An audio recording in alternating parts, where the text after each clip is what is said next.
स्वागत है आपका स्मार्ट एजुकेशन में। इस वीडियो में हम डिस्कस करेंगे पृथ्वी की गतियों के बारे में, motions of the earth. NCERT geography class 6 का 3rd चैप्टर है।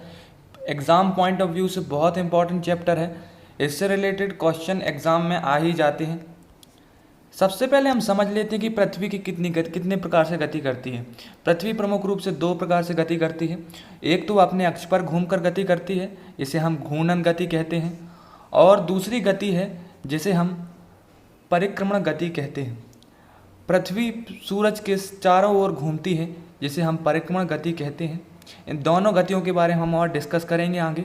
सबसे पहले हम समझ लेते हैं कुछ बेसिक चीज़ों के बारे में, जिससे कि हम इन गतियों को और आसानी से समझ सकेंगे। तो सबसे पहले बात हम समझेंगे कि पृथ्वी अपने अक्ष की ओर झुकी हुई है। पृथ्वी का जो कक्षीय समतल है, वहाँ से अक्ष 66.5 डिग्री का कोण बनाता है, और जो कक्षीय समतल का जो लंब है, वहाँ से अक्ष 23.5 डिग्री का कोण बनाता है।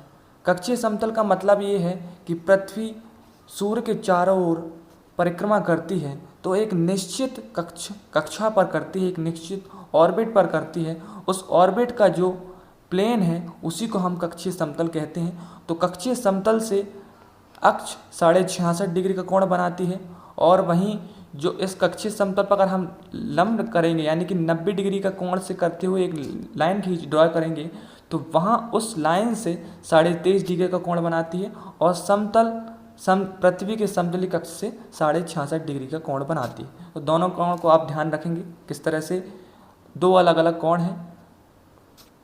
दूसरी समझने वाली बात यह है कि पृथ्वी का आकार भूभाग की तरह है, जिसके कारण होता क्या है कि पृथ्वी के एक भाग पर सूर्य का प्रकाश पड़ता है, जहाँ पर उजाला होता है, दिन होता है, और जहाँ नहीं पड़ता है वहाँ पर रात होती है।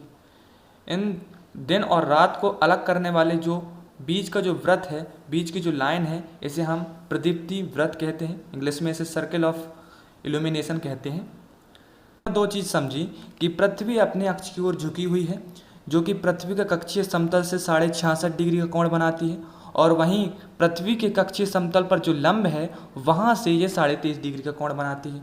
और दूसरी बात हमने ये समझी कि पृथ्वी का जो आकार है वो भूभाग की तरह है, जिसके कारण सूर्य का प्रकाश उसके एक भाग में पड़ता है जहाँ पर दिन होता है, और जहाँ नहीं पड़ता है वहाँ रात होती है। और दिन और रात को अलग करने वाला जो व्रत है, जो लाइन है, इसे हम प्रदीप्ति व्रत कहते हैं। अब हम समझते हैं कि पृथ्वी की घूर्णन गति क्या होती है, पर इसके बाद हम समझेंगे परिक्रमण गति के बारे में। सबसे पहले हम समझेंगे घूर्णन गति के बारे में। इसको इंग्लिश में हम रोटेशन बोलते हैं।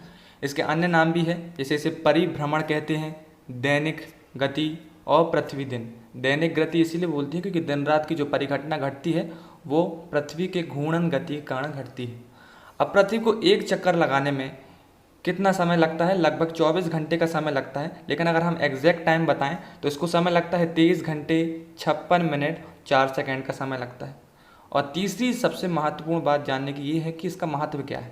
इसका महत्व ये है कि अगर घूर्णन गति नहीं करेगी तो दिन रात नहीं होंगी, और अगर दिन रात नहीं होंगे और दिन रात नहीं होंगे तो सूर्य का प्रकाश सिर्फ एक हिस्से पर पड़ेगा, और जिस हिस्से पर पड़ेगा तो वहाँ पर गर्मी इतनी ज़्यादा हो जाएगी कि जीवन संभव ही नहीं होगा, और जिस हिस्से पर नहीं पड़ेगा वहाँ पर ठंड इतनी ज़्यादा हो जाएगी कि जीवन संभव नहीं होगा।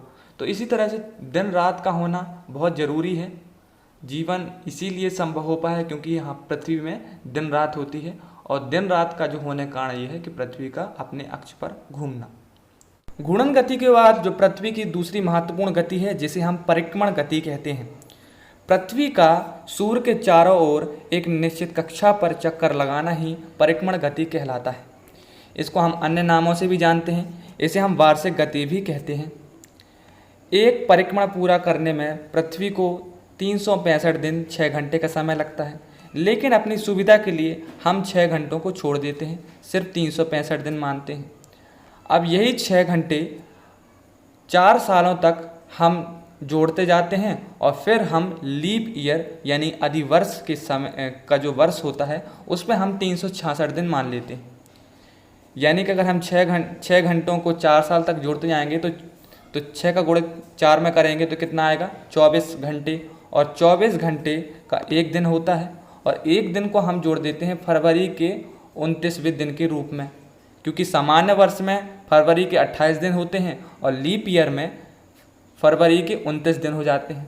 तो जिस बच्चे का या जिस व्यक्ति का जन्मदिन फरवरी में की 29 तारीख में आता है तो उसका बर्थडे 4 साल में एक बार आता है। तो इसके बर्थडे का जो 4 साल में एक बार आना है, इसके फ़ायदे भी हैं और इसके नुकसान भी। तो जिसका बर्थडे आता है उसको पता होगा इसके बारे में और अच्छे से। अब हम दूसरी चीज़ पर आते हैं, इसकी गति कितनी होती है। जब पृथ्वी सूर्य के चारों ओर जब चक्कर परिक्रमण करती है तो इसकी गति होती है 1,07,000 किलोमीटर पर आवर।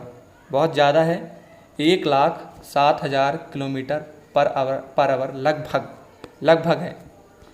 और जो इसकी कक्षा का जो आकार है वो पूरा गोल ना होकर, पूरा वृत्त ना होकर दीर्घवृत्ताकार है।